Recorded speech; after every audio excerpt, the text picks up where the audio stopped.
హల్లెలూయా! దేవునికి స్తోత్రం. మనమందరం ఈ విధంగా కలుసుకోవడానికి అవకాశం ఇచ్చిన దేవునికి వందనాలు. ఇప్పుడు మొదటగా మనం ఒక ప్రార్థన చేసుకొని, తర్వాత పాట పాడి దేవుని స్తుతించి, ఈ కూడికను మనము ప్రారంభించుకుందాం. ప్రార్థన. పరిశుద్ధ జీవాధిపతి జీవంగల దేవ యేసయ్య, ఈ విధంగా అందరినీ కలుసుకునేందుకు అవకాశం ఇచ్చినందుకు మీకే వందనాలు తండ్రి. యేసయ్య, ఇప్పుడు వాక్యం వింటున్న అందరికీ వాక్యం బాగా అర్థమయ్యేందుకు, అలాగే మీ ఆరాధనలో పాల్గొని మీ ఆశీర్వాదాలను పొందుకునేందుకు సాయం చేయండి. యేసు నామములో ప్రార్థిస్తున్నాం తండ్రి. ఆమేన్. Thank you Jesus. కలములతో రాయగలమా, కవితలతో వర్ణించగలమా, కలలతో వివరించగలమా నీ మహోన్నతమైన ప్రేమ. ఆరాధింతును ఆరాధింతును ఆరాధింతును ఆరాధింతును. రారాజువు నీవే, నా తండ్రివి నీవే, రారాజువు నీవే, నా తండ్రివి నీవే, నిన్ను విడువను ఎడబాయను, నిన్ను విడువను ఎడబాయను.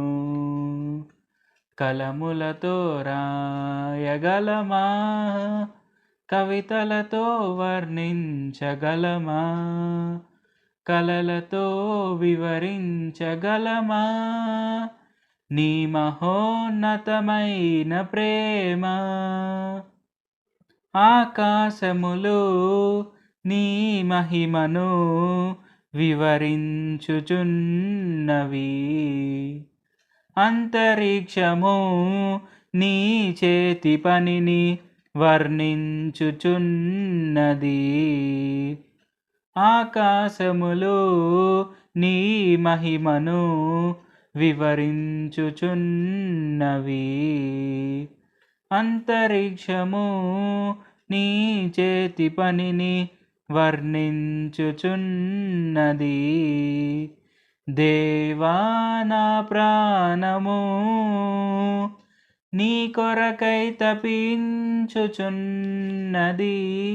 దేవా నా ప్రాణము నీ కొరకై తపించుచున్నది.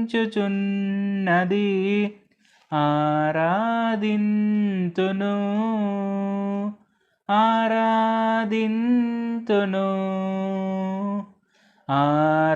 ఆరాధింతును ఆరాధింతును. రారాజువు నీవే, నా తండ్రివి నీవే, రారాజువు నీవే, నా తండ్రివి నీవే, నిన్ను విడువను ఎడబాయను, నిన్ను విడువను ఎడబాయను. కలములతో రాయగలమా, కవితలతో వర్ణించగలమా, కలలతో వివరించగలమా నీ మహోన్నతమైన ప్రేమ. సేరాపులు కేరుబులు నిత్యము నిన్ను స్తుతించుచున్నవి, మహాదూతలు ప్రధాన దూతలు నీ నామము కీర్తించుచున్నవి. సేరాపులు కేరుబులు నిత్యము నిన్ను స్తుతించుచున్నవి, మహాదూతలు ప్రధాన దూతలు నీ నామము కీర్తించుచున్నవి. దేవా నా ప్రాణము నీ కొరకై తపించుచున్నది, దేవా నా ప్రాణము నీ కొరకై తపించుచున్నది. ఆరాధింతును ఆరాధింతును ఆరాధింతును ఆరాధింతును. రారాజువు నీవే, నా తండ్రివి నీవే, రారాజువు నీవే, నా తండ్రివి నీవే, నిను విడువను ఎడబాయను, నిను విడువను ఎడబాయను.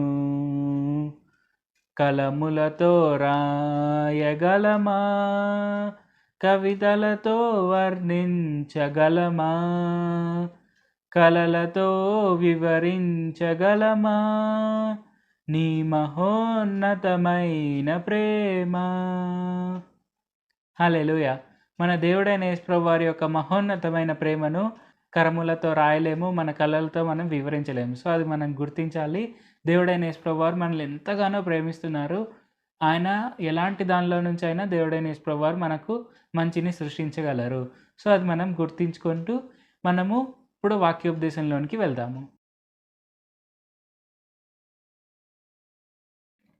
హల్లెలూయా, దేవునికి స్తోత్రం. మనమందరం ఈ విధంగా కలుసుకోవడానికి ఇంకొకసారి అవకాశం ఇచ్చిన యేసు ప్రభు వారికి వందనాలు. సో మనము ఏ పని చేయాలన్నా సరే యేసు ప్రభు వారి యొక్క అనుగ్రహం ఉంటే మనం చేయగలుగుతాం. సో ఒక్కొక్కసారి ఏమవుతుంటుందంటే మనం ఏదైనా కొన్ని చిన్న పనులు చేస్తున్నప్పుడు సో ఏమంటారు, మనం అంతగా ప్రార్థన చేయమన్నమాట దాని గురించి. అంటే నేను దేవుడి నుండి తెలుసుకోవాలి, ఓకే నేను ఈ పని ఆరంభించవచ్చా లేదా, లేకుంటే ఈ పని నేను చేయొచ్చా లేదా అని మనం ఒక్కొక్కసారి యేసు ప్రభు వారి నుండి తెలుసుకోమన్నమాట. సో అయినప్పటికీ ఏంటంటే యేసు ప్రభు వారు కొన్నిసార్లు ఏమంటారు, అది మనకు అనుగ్రహం చూపిస్తారు. అయితే ఒక్కొక్కసారి ఆ పని జరగకుండా చూస్తారు. ఏంటంటే అక్కడేదో మన పైన కక్ష సాధింపు చర్య అని కాదు, కానీ ఒక్కొక్కసారి ఏంటంటే ఆయన చిత్తం ఏంటో మనం తెలుసుకొని ముందుకు సాగాలని కోరుకుంటారు. ఎందుకంటే ఆయన మనకు చెప్పే పనులలో ఏంటంటే అంతగా ఇబ్బందులు ఆటంకాలు ఏవి ఎదురు కాకుండా ఉంటాయన్నమాట. సో అదే ఆయన చెప్పని పని మనం కనుక చేయాలనుకుంటున్నాము, మనం చేయడం ఆరంభించేసాము అంటే ఏంటంటే మనకు యేసు ప్రభు వారికి ఏమంటారు, అది దూరం పెంచుతుంది అనమాట. సో అలాగ దూరం అవ్వకూడదని, మనం ప్రతిరోజు ఆయనతో సహవాసం కలిగి ఉండాలని, ప్రతిరోజు మనం ఆయనతో మాట్లాడాలని ఆయన కోరుకుంటూ ఉంటారు. కాబట్టి ఏ పని అయినా మనం ఆయన ద్వారా పర్మిషన్ తీసుకొని మనం ముందుకు సాగాలి అని ఆయన కోరుకుంటూ ఉంటారు. సో ఇక్కడ మనకు 2 రకాలు ఉంటాయన్నమాట. సో చిన్న పనులైతే ఏంటి, మనం ఓకే యేసు ప్రభు వారి నుండి పర్మిషన్ తీసుకుంటాము, మనకే కాన్ఫిడెన్స్ ఉంటుందన్నమాట నేను చేసేయగలుగుతాను అని. అంటే మనం ఎక్కువగా ఆయన శక్తిని మనం పొందుకోము, అలాగా పొందుకోవడానికి ప్రార్థన చేయము, వాట్ ఎవర్. సో అయితే ఏంటి, ఏదైనా పెద్ద పని మన శక్తికి మించిన పని అయితే ఏంటంటే అక్కడ కూడా మనం ఏం చేస్తుంటాము అంటే ఒక్కొక్కసారి యేసు ప్రభు వారి సామర్థ్యం పైన మనము డిపెండ్ అవ్వకుండా, యేసు ప్రభు వారి పైన మనం ఆధారపడకుండా మనం ఏం చేస్తుంటాము అంటే మనము ఇంకా కాంప్రమైజ్ అయిపోతూ ఉంటాం అనమాట. అంటే ఇంక ఈ పని నేను చేయలేనేమో, యేసు ప్రభు వారు నాకు చెప్పారు కరెక్టే, కానీ నేను చేయలేనేమో అని మనం అనుకుంటుంటాం. సో అలాగే ఏంటి, ఒకసారి మనం నిర్గమకాండంలో చూసినట్లయితే ఏంటి, మోషేని దేవుడైన యెహోవా వారు పిలుచుకున్నప్పుడు ఏంటంటే మోషే అంటాడనమాట, నేను నాలుక మాంద్యం గలవాడిని, సో నాకు మాట్లాడేది సరిగ్గా రాదు, నా మాట ఎవరు వింటారు, దేవా మీ చిత్తం ఏది ఎవరైతే ఉన్నారో వారినే పంపించండి ఇజ్రాయేలీలను విడిపించడానికి, నా వల్ల అయితే కాదు అని అక్కడ దైవజనుడు అయినటువంటి మోషే అంటాడనమాట. కానీ దేవుడైన యెహోవా వారు ఏమంటారు, మనుషులకు నోరు ఇచ్చింది ఎవరు, మనుషులకు మాటలు ఇచ్చింది ఎవరు, అది నేను కాదా, ఏదైనా నేను చేయగలుగుతాను కదా అని దేవుడైన యెహోవా వారు చెప్తారు. అండ్ ఆ తర్వాత 2-3 సూచనలు చూపించి, సైన్స్ చూపించి ఆ తర్వాత మోషేని ఆయన పంపిస్తారనమాట దేవుడైన యెహోవా వారు. సో ఆ విధంగా ఏంటి, మనం కూడా ఒక్కొక్కసారి మోషేలాగా మనల్ని మనం తక్కువ అంచనా వేసుకుంటూ ఉంటాం అనమాట. సో మనలో చాలామంది ఉంటాం ఏంటంటే మనల్ని మనం తక్కువ అంచనా వేసుకుంటాము. అండ్ మనకు దేవుడి నుండి పిలుపు ఉంది, యేసు ప్రభు వారు నన్ను పిలుచుకున్నారు ఈ పని చేయడానికి కావచ్చు, ఇంకొక పని ఏదైనా చేయడానికి కావచ్చు, ఆయన పిలుచుకున్నారు అన్నప్పుడు నా సామర్థ్యం ఏంటి, అది నేను చేయలేను అని మనం ఒక్కొక్కసారి అనుకుంటూ ఉంటాం. కానీ మనం ఆయన సామర్థ్యం పైన ఆధారపడాలి. సో అలాగ ఆధారపడి మనం ముందుకు సాగాలి. సో ఈరోజు ఆయన సామర్థ్యం ఎటువంటిదో మనం ఈరోజు కొంచెం చూసుకుందాం. సో కొంచెం తెలుసుకుందాం. సో మనం మొట్టమొదటగా ఆదికాండము 1వ అధ్యాయం 1-2 వచనాలు కనుక చదువుకున్నట్లయితే, ఆదికాండము 1వ అధ్యాయం 1-2 వచనాలు చదువుకుంటే, ఆదియందు దేవుడు భూమి ఆకాశములను సృజించెను, భూమి నిరాకారంగాను శూన్యంగాను ఉండెను, చీకటి అగాధ జలము పైన కమ్మి ఉండెను, దేవుని ఆత్మ జలముల పైన అల్లాడుచుండెను. సో ఇక్కడ ఈ 2 వచనాలు గనుక చూసుకున్నట్లయితే ఏంటి, ఇది మనలో చాలామంది చదివిన వచనాలే. అండ్ మనం పెద్దగా ఇది గుర్తుంచుకోమనమాట. ఏంటంటే ఇక్కడ యాక్చువల్‌గా మొదటి 2 వచనాల్లోనే దేవుని యొక్క శక్తి సామర్థ్యాలు మనకి ఇక్కడ బయటపడుతున్నాయి. సో, ఏంటంటే భూమి నిరాకారంగాను, శూన్యంగాను ఉంది. బట్ స్టిల్ ఇక్కడేంటి, యేసుప్రభు వారు అందులో నుంచి భూమిని తీసుకొచ్చారు. భూమి పైన మనుషులను పెట్టారు. అలాగే మనం చూస్తున్న చెట్లు కావచ్చు, జంతువులు కావచ్చు, సముద్రాలు కావచ్చు, సో ఇలాంటివి పక్షులు కావచ్చు, ఇవన్నీ కూడా యేసుప్రభు వారు సృష్టించారు. అండ్ అది కూడా ఒక మాట ద్వారానే. సో అది పలుకగానే, అది కమ్మని పలుకగానే అది అయింది. సో అలాగా మనం ఈ అధ్యాయం అంతా చూడవచ్చనమాట. అయితే ఇక్కడ మనం మెయిన్‌గా పాయింటౌట్ చేయాల్సిందేంటంటే, భూమి నిరాకారంగాను, శూన్యంగాను ఉన్నప్పుడు. సో ఇక్కడేంటంటే మన జీవితాల్లో కూడా అలాంటి సమస్యలు ఉండవచ్చు. సో ఆర్థిక సమస్య కావచ్చు. సో ఫర్ ఎగ్జాంపుల్ ఆర్థిక సమస్య తీసుకుంటే, నాకు 25,00,000 అప్పు ఉంది. నా జీతమేమో నెలకి 20,000. సో నేను 20,000 జీతంతో నేను 25,00,000 అప్పు నేను ఎలాగ తీర్చగలను? సో అది ఇంపాసిబుల్. సో నేను జీవితాంతం కూడబెట్టినా సరే అది నేను తీర్చలేను అనే సిచ్యువేషన్ ఉండొచ్చు. లేకుంటే ఏదైనా వ్యాధి కావచ్చు. సో క్యాన్సర్ కావచ్చు, లేకుంటే ఇంకేదైనా వ్యాధి కావచ్చు. ఇంకా ఫైనల్ స్టేజ్‌లో ఉంది. సో డాక్టర్ ఇంకా కొన్ని రోజులే అని చెప్పేసారు. ఇంకేముంది, అయిపోయింది. ఏ రకంగా చూసుకున్నా నా వల్ల కాదు.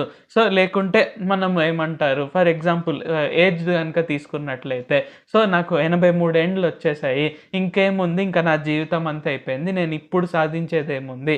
సో ఇలాగ మనం రకరకాలుగా అనుకుంటాము. లేకుంటే నేను 10th క్లాస్ వరకే చదువుకున్నాను. నాకు గొప్ప గొప్ప పెద్ద పెద్ద ఉద్యోగాలు ఎలాగో వస్తాయి. సో లేకుంటే నాకు 35 ఏండ్లు అయిపోయింది. ఇంకా వివాహం ఏం జరుగుతుంది? నాకు ఆల్రెడీ 40 ఏండ్లు వచ్చేసాయి. ఇంకా నాకు పిల్లలు ఏం పుడతారు? సో ఇలాగ మనకు రకరకాలుగా కొన్ని సిచ్యువేషన్స్ ఉంటాయి. అది ఎలాగా అంటే, ఇంక అది ఇంపాసిబుల్, అక్కడ జరగడం అనేది అసంభవము అనే విధంగా మనకు కొన్ని సిచ్యువేషన్స్ ఉంటాయి. అయితే ఇప్పుడు మనం చూసుకున్న వచనంలో కూడా ఏంటి, భూమి నిరాకారంగాను, శూన్యంగాను ఉండెను. అంటే ఇక్కడ ఏంటి, యాక్చువల్‌గా ఏమీ లేదు అసలు. సో మనం ఇప్పుడు చూస్తున్న విధంగా కానీ, వింటున్న విధంగా కానీ అసలు ఏమీ లేదు. అసలు ఏ రకంగా కూడా లేదు. అక్కడ ఉన్నది ఒకటే ఒకటి, ఏంటంటే దేవుని ఆత్మ జలముల పైన అల్లాడుచుండెను. సో దేవుని ఆత్మ మాత్రమే ఉన్నింది. యేసుప్రభు వారు మాత్రమే ఉన్నారు. సో మనలో అలాగా ప్రతి ఒక్కరికి రకరకాలుగా ప్రాబ్లమ్స్ ఉండవచ్చు. అయితే ఇక్కడ మనం చూసుకున్నట్లయితే ఏంటి, భూమి కూడా ఏం లేదు. సో అక్కడి నుండి యేసుప్రభు వారు భూమిని సృష్టించారు, మనుషులను సృష్టించారు, చెట్లను, జంతువులను, పక్షులను, సముద్రాలను, సో ప్రతి ఒక్కటి ఆయన సృష్టించారు. సో మనం గుర్తుంచుకోవాల్సింది ఏంటంటే, యేసుప్రభు వారు ఏదైనా చేయగలుగుతారు. ఆయన నిరాకారంగాను, శూన్యంగా ఉన్న దాంట్లో నుండి ఇవన్నీ సృష్టించగలిగినట్లయితే నాకు ఈ వ్యాధి నుండి స్వస్థత దయచేస్తారు, లేకుంటే ఈ అప్పుల నుండి విడుదల ఇస్తారు, లేకుంటే నాకు వివాహం జరిగిస్తారు, నాకు పిల్లలు దయచేస్తారు, నాకు ఉద్యోగాన్ని దయచేస్తారు, నాకు బిజినెస్‌లో గొప్ప ప్రాఫిట్స్ దయచేస్తారు.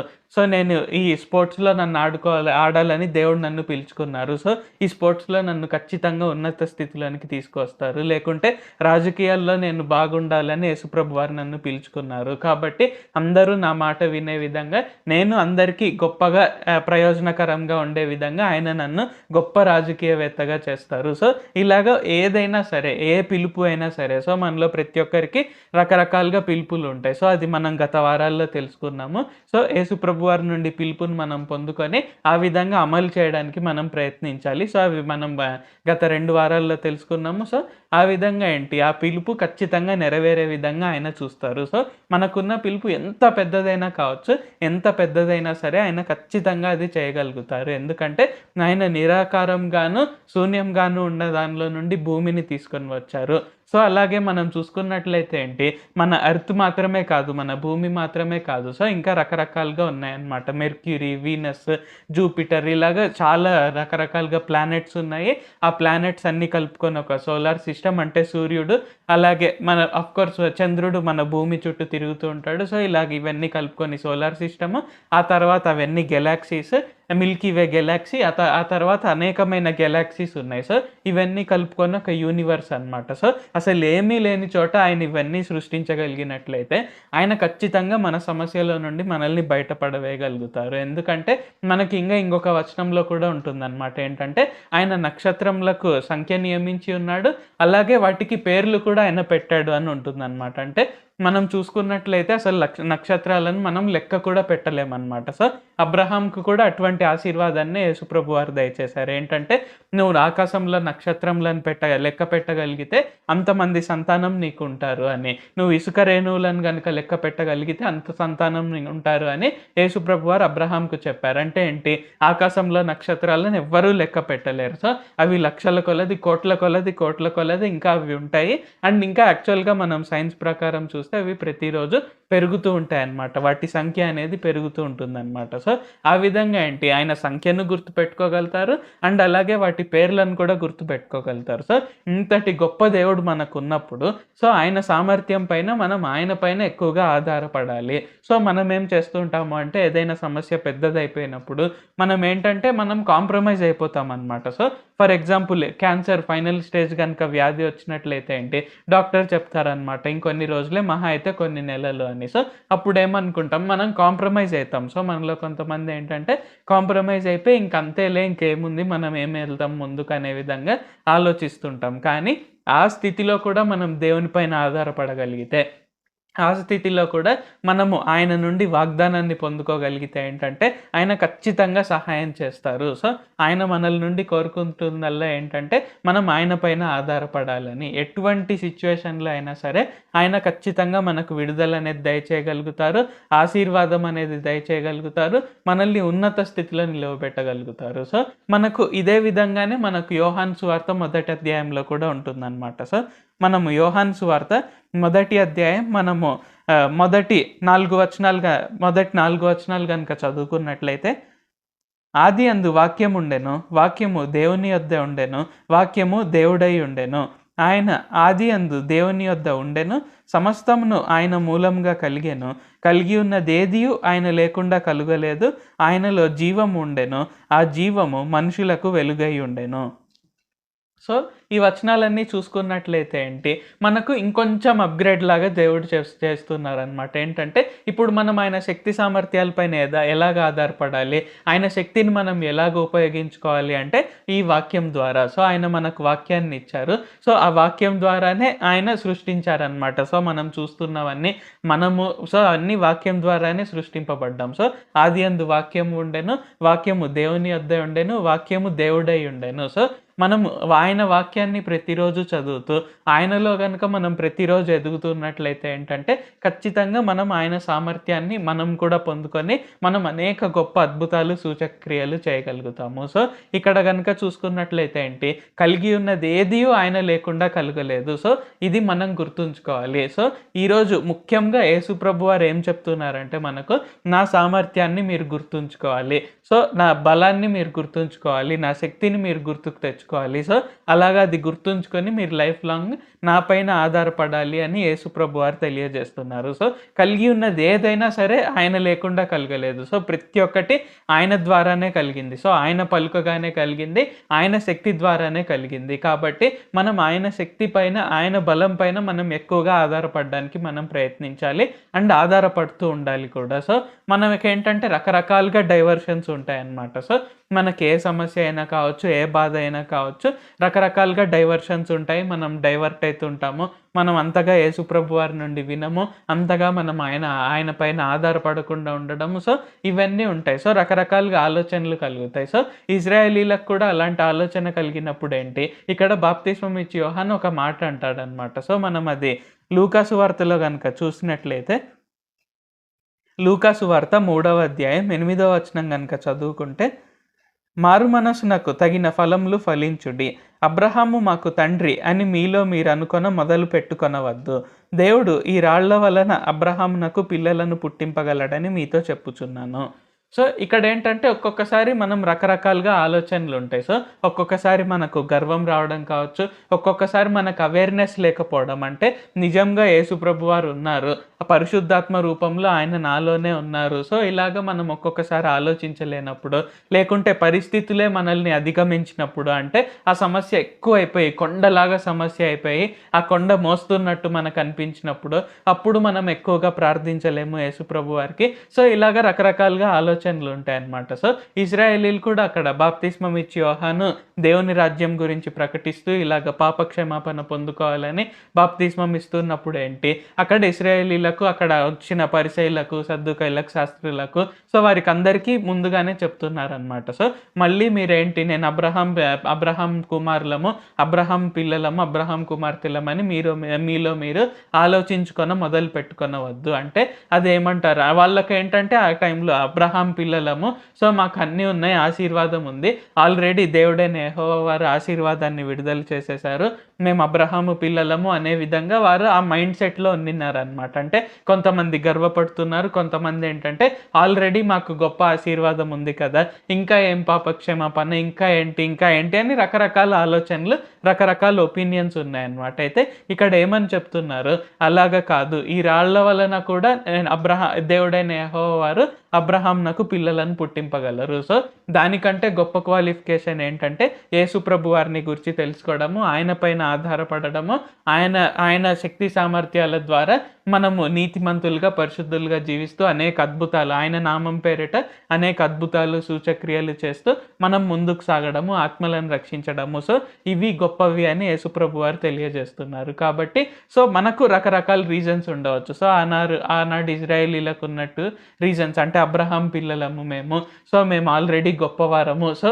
లేకుంటే అబ్రహాం పిల్లలమైనప్పుడు మాకు ఆల్రెడీ ఆశీర్వాదం ఉంది కదా, మేము అనేక మందికి ఆశీర్వాదం కదా, ఇంకా గొప్ప ఆశీర్వాదం ఏమొస్తుంది. సో ఇలాగా ఈరోజు మనకు కూడా రకరకాలుగా ఒపీనియన్స్ ఉండవచ్చు అనమాట. అంటే దేవుడే ఉంటే ఇవన్నీ ఎందుకు జరుగుతున్నాయి, అయినా ఆల్రెడీ నేను యేసుప్రభు వారిని తెలుసుకున్నాను కదా, ఆల్రెడీ నేను పరలోకానికి వెళ్తున్నాను కదా, నాకు రక్షణ అనేది దొరికింది కదా, ఇంకా నేను గొప్పగా ఏం సాధించాలి, ఈ భూమి పైన ఇవన్నీ ఉండకూడదు కదా, అవన్నీ ఉండకూడదు కదా, నేను బంగారు వేసుకోకూడదు కదా, లేకుంటే నా దగ్గర డబ్బు ఎక్కువ ఉండకూడదు కదా అని మనకు రకరకాలుగా ఒపీనియన్స్ ఉంటాయి. అయితే యేసుప్రభు వారు ఏం చెప్తున్నారంటే అవన్నీ పక్కన పెట్టేసి నా పైన ఆధారపడండి, నేను మిమ్మల్ని ఎలాగ ఆశీర్వదిస్తానో నేను మీకు చెప్తాను, సో మీరు ఎలాగ జీవించాలో నేను మీకు చెప్తాను. సో అంటే మీరు రకరకాలుగా ఒపీనియన్స్ పెట్టుకున్న దానిపైన దాని ద్వారా చూస్తూ ముందుకు వెళ్ళకండి అని యేసుప్రభు వారు చెప్తున్నారు. సో ఆయన ఏదైతే చెప్తారో మన కొరకు అది కరెక్టే, కానీ వేరే వాళ్ళు మన కొరకు చెప్పేది అది కరెక్ట్ అవ్వచ్చు, అవ్వకపోవచ్చు. కాబట్టి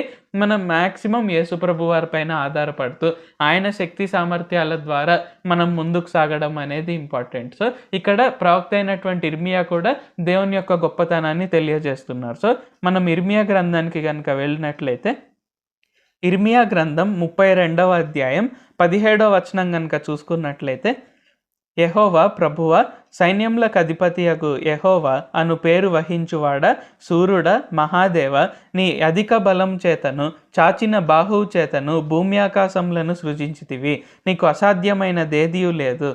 సో ఇక్కడ చూసినట్లయితే ఏంటి, ప్రవక్త అయిన ఇర్మియా చెప్తున్నాడు అనమాట, నీ బాహువు చేతను, నీ చాచిన బాహువు చేతను, నీ అధిక బలం చేతను నీవు భూమి ఆకాశములను సృజించితివి, నీకు అసాధ్యమైనది ఏదీ లేదు. సో ఆయనకు అసాధ్యమైనది ఏదీ లేదు. సో ఆయన గొప్ప కృప చూపువాడు, ఆయన గొప్ప కనికరం గల దేవుడు, ఆయన గొప్ప మహాదేవుడు. కాబట్టి ఇక్కడ ఏంటి, మనం ఆయన పైన ఆధారపడాలి. ఓకే, మనకు తెలిసిండొచ్చు, సో కొంతమంది మనుషులు కావచ్చు, లేకుంటే ఇన్ఫ్లుయెన్స్ ఉన్న వ్యక్తులు కావచ్చు, సో నేను ఇలాగ చేస్తే నాకు ఇలాగ రిజల్ట్ వస్తుంది, ఫలితం వస్తుంది, సో నేను మళ్ళీ స్పెషల్గా దేవుని పైన ఎందుకు ఆధారపడాలి అనే డౌట్ మనలో కొంతమందికి ఉండవచ్చు. కానీ మనకు ఎప్పుడైతే ద సుప్రీం అథారిటీ తెలుసో, మనకు ఎప్పుడైతే అదే సుప్రీం అథారిటీ, నేను మీలో పరిశుద్ధాత్మగా నేను నివసిస్తున్నాను, మీరు నా పైన ఆధారపడాలి అని చెప్తున్నప్పుడు మనం ఖచ్చితంగా విధేయులే, మనం ఆయనకు లోబడాలి. సో మనకు రకరకాలుగా తెలిసి ఉండవచ్చు. సో మనకు సమస్య ఏదైనా వస్తే దాన్ని పరిష్కరించుకోవడానికి మనకు రకరకాలుగా మార్గాలు ఉండవచ్చు. అంటే మనకు డబ్బులు వచ్చే మార్గాలు కావచ్చు, లేకుంటే స్వస్థత వచ్చే మార్గం కావచ్చు. సో మనకు రకరకాలుగా మార్గాలు ఉంటాయి. అయితే ఏంటంటే మనం ఆ మార్గంలో వెళ్ళాలా లేదా అనేది యేసుప్రభు వారి యొద్ద నుండి తెలుసుకోవాలి. లేదు మనకు ఏదైనా మార్గం లేదు, సో ఆయన ఎలాగైతే శూన్యంలో నుండి నిరాకారంగా ఉన్న దాంట్లో నుండి భూమిని అన్నిటినీ ఎలాగ సృష్టించారో అలాగ చేయగలుగుతారు. కాబట్టి ఏదైనా ఆయన చేయగలడు. కాబట్టి మనం ఆయన పైన ఆధారపడాలి. మనం ఆయన శక్తి సామర్థ్యాల ద్వారా మనం ముందుకు సాగాలి. సో అది గుర్తుంచుకొని మనం ముందుకు సాగాలి. సో ఈరోజు యేసుప్రభు వారు మనకందరికీ ఏం తెలియజేస్తున్నారు అంటే, నేను అధిక బలం గలవాడను, నేను సృష్టికర్తను, నేను మీ రక్షకుడను. కాబట్టి మీరు నా పైన ఆధారపడండి, నా శక్తి సామర్థ్యాలపైన ఆధారపడండి.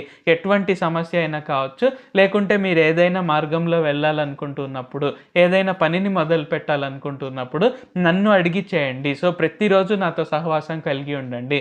ఎందుకంటే నేను దేవుడను, వాక్యం రూపంలో నేను మీకు ఎప్పుడు కూడా నేను మీకు నిరంతరం అవైలబుల్గా ఉన్నాను. కాబట్టి మీరు ప్రతిరోజు బైబిల్ చదువుతూ, అంటే పరిశుద్ధ గ్రంథాన్ని, వాక్యాన్ని చదువుతూ, నాకు ప్రార్థన చేస్తూ నాతో సహవాసం కలిగి ఉండండి అని యేసుప్రభు వారు ఈరోజు మనందరి నుండి కోరుకుంటున్నారు. కాబట్టి ఈ వాక్యం మీరు వింటున్నట్లయితే ఖచ్చితంగా ప్రతిరోజు గొప్ప మంచి సమయాన్ని, అంటే 2:30 గంట 3 గంటలు కనీసము యేసుప్రభు వారి కొరకు మీరు కనుక అది పక్కన పెట్టినట్లయితే, అంటే ఆ సమయంలో వాక్యం చదువుతూ, లేకుంటే వాక్యాన్ని వింటూ, ప్రార్థన చేస్తూ కనుక ముందుకు వెళ్ళినట్లయితే, సో మన జీవితాల్లో మనకుండే అనేక సందేహాల గురించి, అంటే మన భవిష్యత్తు ఎలాగ ఉండబోతుంది, లేకుంటే నా పిల్లల భవిష్యత్తు ఎలాగ ఉంటుంది, లేకుంటే నేను ఈ పని చేయొచ్చా చేయకూడదా, నేను ఇంకా ఏమైనా నాలో లోపాలు ఉన్నాయా, నేను ఇంకా ఎవరినైనా క్షమించాలా, లేకుంటే నేను ఇంకా ఎక్కడైనా నీతిగా జీవించాలా, లేకుంటే నేను ఈ అద్భుతాలని, సూచక్రియల్ని నేను ఎలాగ చేయగలుగుతాను, ఆయన నామం కొరకు ఎలాగ నేను ఘనతను తీసుకురాగలుగుతాను, లేకుంటే ఈ ప్రవచన వరంలో నేను ఇంకా ఎదగాలంటే ఏం చేయాలి, లేకుంటే ఈ సంతోషము అనే ఫలంలో నేను ఎదగాలంటే ఇంకా ఏం చేయాలి. సో ఇలాగ ప్రతి ఒక్క విషయం పైన, సో చిన్న విషయం నుండి పెద్ద విషయం వరకు ప్రతి ఒక్కటి యేసుప్రభు వారు బయలుపరుస్తారు. అండ్ నేను బయలుపరుస్తాను కాబట్టి నా పైనే ఆధారపడండి అని యేసుప్రభు వారు ఈరోజు మనకందరికీ తెలియజేస్తున్నారు. ప్రార్థించుకుందాం. ప్రభువా, దేవా, సర్వాధికారి, మాకు ఇంకొకసారి ప్రార్థించుకునేందుకు అవకాశం ఇచ్చినందుకు వందనాలు తండ్రి. మీరు మా కొరకై చేసిన ప్రతి ఒక్క మేలుని బట్టి వందనాలు, స్తుతులు, స్తోత్రాలు తండ్రి. ఈరోజు వాక్యంని బట్టి వందనాలు తండ్రి. దేవా, మీ అధిక బలం చేతను, మీ చాచిన బాహువు చేతను మీరు భూమి ఆకాశంలను ప్రతి ఒక్కటి సృష్టించారు తండ్రి. అలాగా మీ శక్తి సామర్థ్యాలను మాకు బయలుపరిచినందుకు వందనాలు తండ్రి. నిరాకారంగాను, శూన్యంగాను ఉన్న దాంట్లో నుండి మీరు ఆకాశాన్ని, భూమిని, భూమిపైన చెట్లను, జంతువులను, పక్షులను, మనుషులను, సముద్రాలను, వీటన్నిటిని సృష్టించారు తండ్రి. అలాగ గొప్పగా గెలాక్సీస్, యూనివర్స్, వీటన్నిటిని మీరు సృష్టించారు తండ్రి. కాబట్టి ఏమీ లేని చోట నేను ఇంత గొప్పగా సృష్టించగలిగితే మీ సమస్యలు నేను తీయలేనా, మీ సమస్యలకు నేను పరిష్కారం ఇవ్వలేనా అని ఈరోజు మీరు మాకు ధైర్యాన్ని నింపినందుకు వందనాలు తండ్రి. కావున ఈ ప్రార్థనలు ఎవరెవరైతే పాల్గొంటున్నారో, ఇంకా ఈ సమస్యకు నాకు పరిష్కారం లేదు, ఇంకా ఇంతే నా జీవితం అని ఎవరైతే చేతులు ఎత్తేసారో, ఇప్పుడే వారిని మీ చేతులకు అప్పగిస్తున్నాం తండ్రి. మీ చాచిన బాహువు చేత ఇప్పుడే వారిని స్వస్థపరచండి. ఇప్పుడే వారి అప్పుల నుండి విడుదలనివ్వండి. ఇప్పుడే ఎటువంటి సమస్య అయినా వారికి విడుదలను దయచేయండి తండ్రి. ఎవరైనా వ్యాధులతో బాధపడుతున్న వారైతే నజరేయుడైన సర్వశక్తి గల యేసు నామంలో ఇప్పుడే స్వస్థతను ప్రకటిస్తున్నాను. నజరేయుడైన సర్వశక్తి గల యేసు నామంలో ఎటువంటి అప్పులైనా ఇప్పుడే పోయి, ఇప్పుడే ఆర్థికంగా గొప్పగా ఆశీర్వదింపబడవాలని ఆజ్ఞాపిస్తున్నాను. నజరేయుడైన సర్వశక్తి గల యేసు నామంలో ఇప్పుడే ఆనందాన్ని, సంతోషాన్ని, శాంతి, సమాధానాల్ని విడుదల చేస్తున్నాను. నజరేయుడైన సర్వశక్తి గల యేసు నామంలో వివాహం కాని వారికి ఇప్పుడే వివాహం జరగవాలని ఆజ్ఞాపిస్తున్నాను. నజరేయుడైన సర్వశక్తి గల యేసు నామంలో పిల్లలు లేని వారికి ఇప్పుడే పిల్లలు కలగవాలని ఆజ్ఞాపిస్తున్నాను. నజరేయుడైన సర్వశక్తి గల యేసు నామంలో ఉద్యోగాలు లేని వారికి ఇప్పుడే గొప్ప ఉద్యోగాలు దొరకాలని ఆజ్ఞాపిస్తున్నాను. నజరేయుడైన సర్వశక్తి గల యేసు నామంలో బిజినెస్ లాస్లో రన్ అవుతున్న వారికి ఇప్పుడే గొప్ప ప్రాఫిట్స్ దొరకాలని, గొప్ప ప్రాఫిట్స్ అవ్వాలని యేసు నామంలో ఆజ్ఞాపిస్తున్నాను. నజరేయుడైన యేసు నామంలో పోలీస్ కేసెస్, కోర్ట్ కేసెస్ ఇవన్నిటిని ఇప్పుడే కొట్టివేస్తున్నాను. నజరేయుడైన సర్వశక్తి గల యేసు నామంలో ఇప్పుడే అందరూ అబ్రహాం ఆశీర్వాదంతో గొప్పగా జీవించాలని, ఆనందంగా, సంతోషంగా, శాంతి సమాధానాలతో జీవించాలని, అబ్రహాం ఆశీర్వాదం ద్వారా వారు ఆశీర్వదింపబడి, అబ్రహాం ఆశీర్వాదం ప్రకారంగా వారు అనేకులకు, అన్ని దేశాలకు ఆశీర్వాదకరంగా ఉండాలని యేసు నామంలో ఆజ్ఞాపిస్తున్నాను. నజరేయుడైన సర్వశక్తిగల యేసు నామంలో ఇప్పుడే దేవా మీ నామం పేరిట వారు అనేక అద్భుతాలు, అనేక సూచక క్రియలు జరిగించి మీ కొరకు అనేక ఆత్మలను రక్షించవాలనని నజరేయుడైన యేసు నామంలో ఆజ్ఞాపిస్తున్నాను. నజరేయుడైన యేసు నామంలో ప్రార్థిస్తున్నాను తండ్రి. Amen. Thank you Jesus. So దేవుడు మనల్ని అందరినీ ఆశీర్వదించును గాక. సో ఆయన నిరాకారంగా శూన్యంగా ఉన్న దాంట్లో నుండి ఆయన ఇవన్నిటిని, భూమిని, ఆకాశాన్ని, సముద్రాలను, చెట్లను, మనుషులను, జంతువులను, పక్షులను, సో ఇలాగ అన్నిటిని ఎలాగైతే సృష్టించారో, నక్షత్రాలు వాటన్నిటికీ కూడా ఎలాగైతే ఆయన సంఖ్యను నియమించారో, వాటి పేర్లన్నీ ఎలాగ గుర్తుపెట్టుకున్నారో, అలాగే మన తలలో నుండి ఒక్క వెంట్రుక కూడా ఆయన పర్మిషన్ లేనిది రాలేదు కాబట్టి ఆయన మనల్ని అంతగా ప్రేమిస్తున్నారు. అండ్ ఆయన శక్తి సామర్థ్యాలపైన ఎంతగా మనము ఆయన పైన ఆధారపడాలని కోరుకుంటున్నారో మనం ఆ విధంగా జరిగిస్తూ ప్రతిరోజు ఆయనతో సహవాసం కలిగి ఉంటూ మనం అందరం ముందుకు సాగుదాము. సో మనం అందరం కలుసుకునే వరకు దేవుడు మనల్ని అందరినీ ఆశీర్వదించును గాక. God bless us all. Amen. Thank you Jesus. Hallelujah. ఇప్పుడు మీరు విన్న వాక్యం మీకు అర్థమైందని భావిస్తున్నాను. ఇప్పుడు మనము ఒక కీర్తన పాడుకొని దేవుని స్తుతించి ఈ కూడికను ముగించుకుందాం. నజరేయుడా నా యేసయ్యా, ఎన్ని యుగాలకైనా ఆరాధ్య దైవము నీవేనని గలమెత్తి నీ కీర్తినే చాటెదా. నజరేయుడా నా యేసయ్యా, ఆకాశ గగనాలను నీ జేనతో కొలిచితివి. ఆకాశ గగనాలను నీ జేనతో కొలిచితివి. శూన్యములో ఈ భూమిని వేలాడదీసిన నా యేసయ్యా, శూన్యములో ఈ భూమిని వేలాడదీసిన నా యేసయ్యా, నీకే వందనం, నీకే వందనం, నీకే వందనం, నీకే వందనం. నజరేయుడా నా యేసయ్యా, అగాధ సముద్రాలకు నీవే ఎల్లలు వేసితివి. అగాధ సముద్రాలకు నీవే ఎల్లలు వేసితివి. జలములలో బడినే వెళ్ళిన నన్నేమి చేయవు నా యేసయ్యా, జలములలో పడినే వెళ్ళిన నన్నేమి చేయవు నా యేసయ్యా, నీకే వందనం, నీకే వందనం, నీకే వందనం, నీకే వందనం. నజరేయుడా నా యేసయ్యా, సియోను శిఖరాగ్రము నీ సింహాసనమాయనా, సియోను శిఖరాగ్రము నీ సింహాసనమాయనా.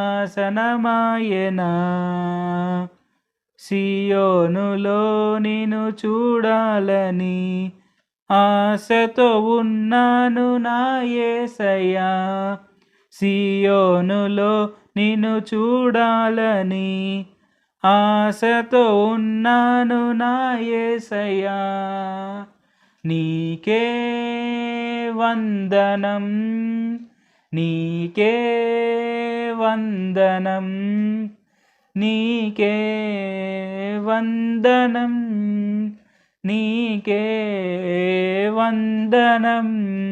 నజరేయుడా నా యేసయ్యా, ఎన్ని యుగాలకైనా ఆరాధ్య దైవము నీవేనని గలమెత్తి నీ కీర్తినే చాటెదా, ఆరాధ్య దైవము నీవేనని గలమెత్తి నీ కీర్తినే చాటెదా, నజరేయుడా నా యేసయ్యా. హల్లెలూయా. మన దేవుడైన యేసుప్రభు వారు శూన్యంలో నుంచి భూమిని సృష్టించగలిగినప్పుడు మనకుండే ఇబ్బందులన్నిటినీ కూడా అలాగ చిటికలో తీసేయగల శక్తి దేవుడైన యేసుప్రభు వారికి ఉంది. సో అది నమ్మగలిగేలా మనం కూడా ఉండాలి. సో అది మనం గుర్తించుకొని దేవుడైన యేసుప్రభు వారు మనకి ఎలాంటి ఇబ్బందిలో నుంచి అయినా మనకి విడుదలనివ్వగలడు దేవుడైన యేసుప్రభు వారు అనేది మనం గుర్తుపెట్టుకొని ముందుకు సాగుదాం. మనం నెక్స్ట్ టైం కలుసుకునే వరకు దేవుడు మనల్ని అందరినీ ఆశీర్వదించును గాక. God blesses all.